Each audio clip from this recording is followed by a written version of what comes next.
అందుకోసం ఆయనకు మంత్రి పదవి ఇయ్యలే.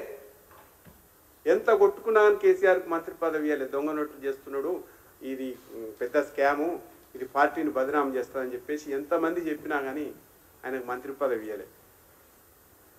ఆ మంత్రి పదవి ఇయ్యంది కూడా అబద్ధమేనా? దొంగ నోట్ల వ్యవహారాన్ని దారి మళ్లించడం కోసం తెలంగాణ ఉద్యమం అనే ఒక దానికి తెరలేపి స్టార్ట్ చేసి పార్టీ పెట్టింది నిజం కాదా అనేటువంటి విషయం స్పష్టం చేయదలుచుకున్నాం. కేసీఆర్ దొంగ నోట్లు ముద్రించడం, దొంగ పాస్పోర్ట్లు చేయడం, అక్రమంగా మహిళలను విదేశాలకు పంపే వ్యవహారం మేమంటున్నది కాదు. అసెంబ్లీలో చర్చ జరిగింది, బయట చర్చ జరిగింది, కేసులు కూడా నమోదైనాయి.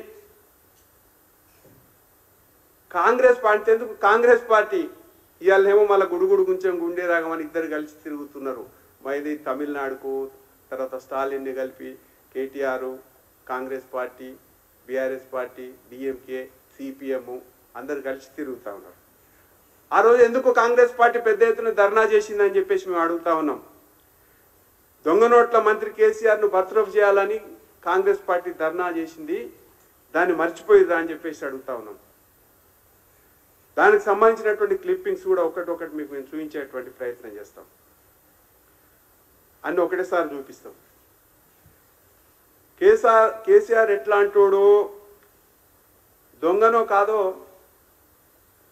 ముద్రించిండో ముద్రించలేదో దొంగ నోట్లు, కాచిగూడలో కేసు నమోదైందని చెప్పినటువంటి విషయాన్ని కూడా ఇప్పుడు మేము ఆర్ఎస్ ప్రవీణ్ గారు అన్న విషయాన్ని కూడా ఇప్పుడు మేము ముందర చూపిస్తాం. ఇప్పుడు మీకు అధికారం ఇచ్చి, మీకు ఎమ్మెల్సీ ఒకటి తాయిలం ఇచ్చి, నీకు మంచి పోస్ట్ ఇస్తామని చెప్పేసి అనగానే ఇద్దరు భుజాలు దరుచుకొని వచ్చి నోటుకొచ్చి మాట్లాడుతూ ఉన్నారు. కేసీఆర్ గురించి అప్పుడేం చెప్పిర్రో ఇప్పుడేం చెప్తుర్రో ఆ విషయాన్ని మేము ముందర స్పష్టం చేయదలుచుకున్నాం. ఇది ఒకటే కాదు, కేసీఆర్ అవినీతి ఇవాళ మొదలైంది కాదు, తెలంగాణ ఉద్యమంతో మొదలైంది కాదు, ఆయన కాంగ్రెస్ పార్టీలు ఉన్నప్పటి నుంచే మొదలైంది. కాంగ్రెస్ పార్టీలో యువజన కాంగ్రెస్ రాష్ట్ర ఉపాధ్యక్షుడిగా పనిచేసిండు. అప్పుడు ఆయనకు అధ్యక్షుడిగా పనిచేసిన వాళ్ళు ఎవరంటే వి హనుమంతరావు గారు. ఈ దొంగ నోట్ల కేసు, పాస్పోర్ట్ల కేసు ఆ రోజు ఉన్నదని చెప్పేసి వి హనుమంతరావు గారే, అప్పుడు ఆల్ ఇండియా యువజన కాంగ్రెస్ అధ్యక్షుడు గులాబ్ నబీ ఆజాద్ గారు ఉన్నారు, ఆయన ఫిర్యాదు చేసినటువంటి విషయం వాస్తవం కాదా?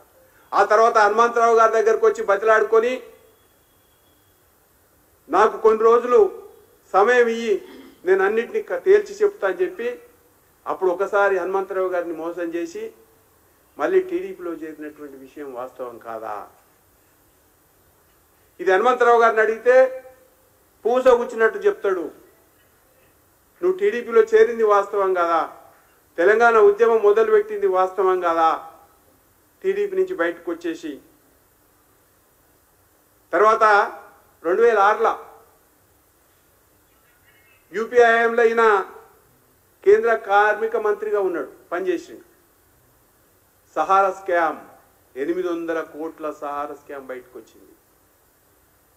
ఆ సహారా స్కామ్ బయటకు వచ్చిన వెంటనే రాజీనామా చేయాలని చెప్పేసి మన్మోహన్ సింగ్ కోరిన వెంటనే నాకు ఒక వారం రోజుల సమయం ఇవ్వండి, అన్ని ప్రూవ్ చేసుకొని రాజీనామా చేస్తా అని చెప్పేసి వచ్చేసి వెంటనే తెలంగాణ గురించి మాట్లాడతలేరు, తెలంగాణ గురించి ఆలోచన చేస్తలేరు అని చెప్పేసి మళ్ళీ మంత్రి పదవికి రాజీనామా చేస్తున్నా, తెలంగాణ గురించి పట్టించుకుంటలేరు అని చెప్పేసి వచ్చినటువంటి విషయం కాదా? నిజం కాదా? అప్పుడు ఎవరున్నారు? మీ ఓఎస్డి దిలీప్ కుమార్, మాజీ ఎమ్మెల్సీ. ఆయన ఒక పుస్తకం రాసిండు. ఆ పుస్తకంలో ఇదంతా వాస్తవమా కాదా అని చెప్పేసి కథలుగా రాసినటువంటి విషయం. ఇది వాస్తవం కాదా అని చెప్పేసి శ్రవణ్ని, అదే రకంగా మన ఆర్ఎస్ ప్రవీణ్ కుమార్ని, టీఆర్ఎస్ నేతల్ని ఇవాళ అడుగుతా ఉన్నాం.